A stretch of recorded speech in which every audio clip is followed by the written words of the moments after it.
क्या आप जानते हैं भगवान जगन्नाथ का असली रूप यह लकड़ी की मूर्त नहीं बल्कि एक चमकता हुआ नीला पत्थर था जिसे नीलमाधव कहा जाता था। आखिर वो दिव्य पत्थर गायब कहाँ हो गया और भगवान अधूरी मूर्त में क्यों बदल गए? यह कहानी मालवा के राजा इंद्रद्युम्न से शुरू होती है। उन्हें पता चला कि ओडिशा के घने जंगलों में भगवान विष्णु साक्षात नीलमाधव के रूप में पूजे जाते हैं। राजा ने अपने मंत्री विद्यापति को खोज पर भेजा। विद्यापति जंगलों में भटकते हुए आदिवासी सरदार विश्ववसु तक पहुंच गए, जो गुफा में गुप्त रूप से नीलमाधव की पूजा करते थे। विद्यापति ने सरदार की बेटी से शादी की और जिद करके गुफा देखने की बात मनवा ली। सरदार ने शर्त रखी कि वे उनकी आंखों पर पट्टी बांधकर ले जाएंगे, लेकिन विद्यापति ने चालाकी की। उन्होंने रास्ते में चुपके से सरसों के बीज गिरा दिए। कुछ दिनों बाद जब बारिश हुई तो सरसों के पौधे उग आए और विद्यापति को गुफा का रास्ता मिल गया। उसने तुरंत राजा को खबर दी। राजा इंद्रद्युम्न अपनी विशाल सेना लेकर घमंड के साथ भगवान को लेने पहुंचे, लेकिन उनके वहां पहुंचते ही नीलमाधव की मूर्ति हमेशा के लिए गायब हो गई। भगवान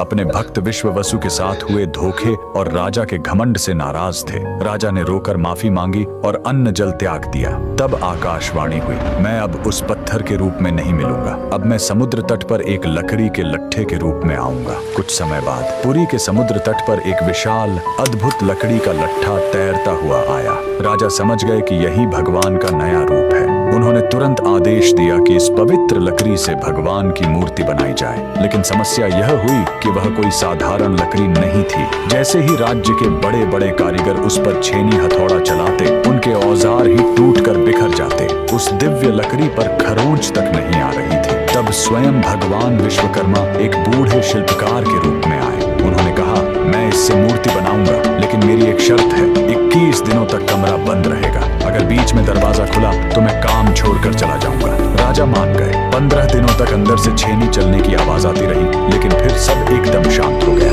रानी गुंडिचा को लगा कि बूढ़ा शिल्पकार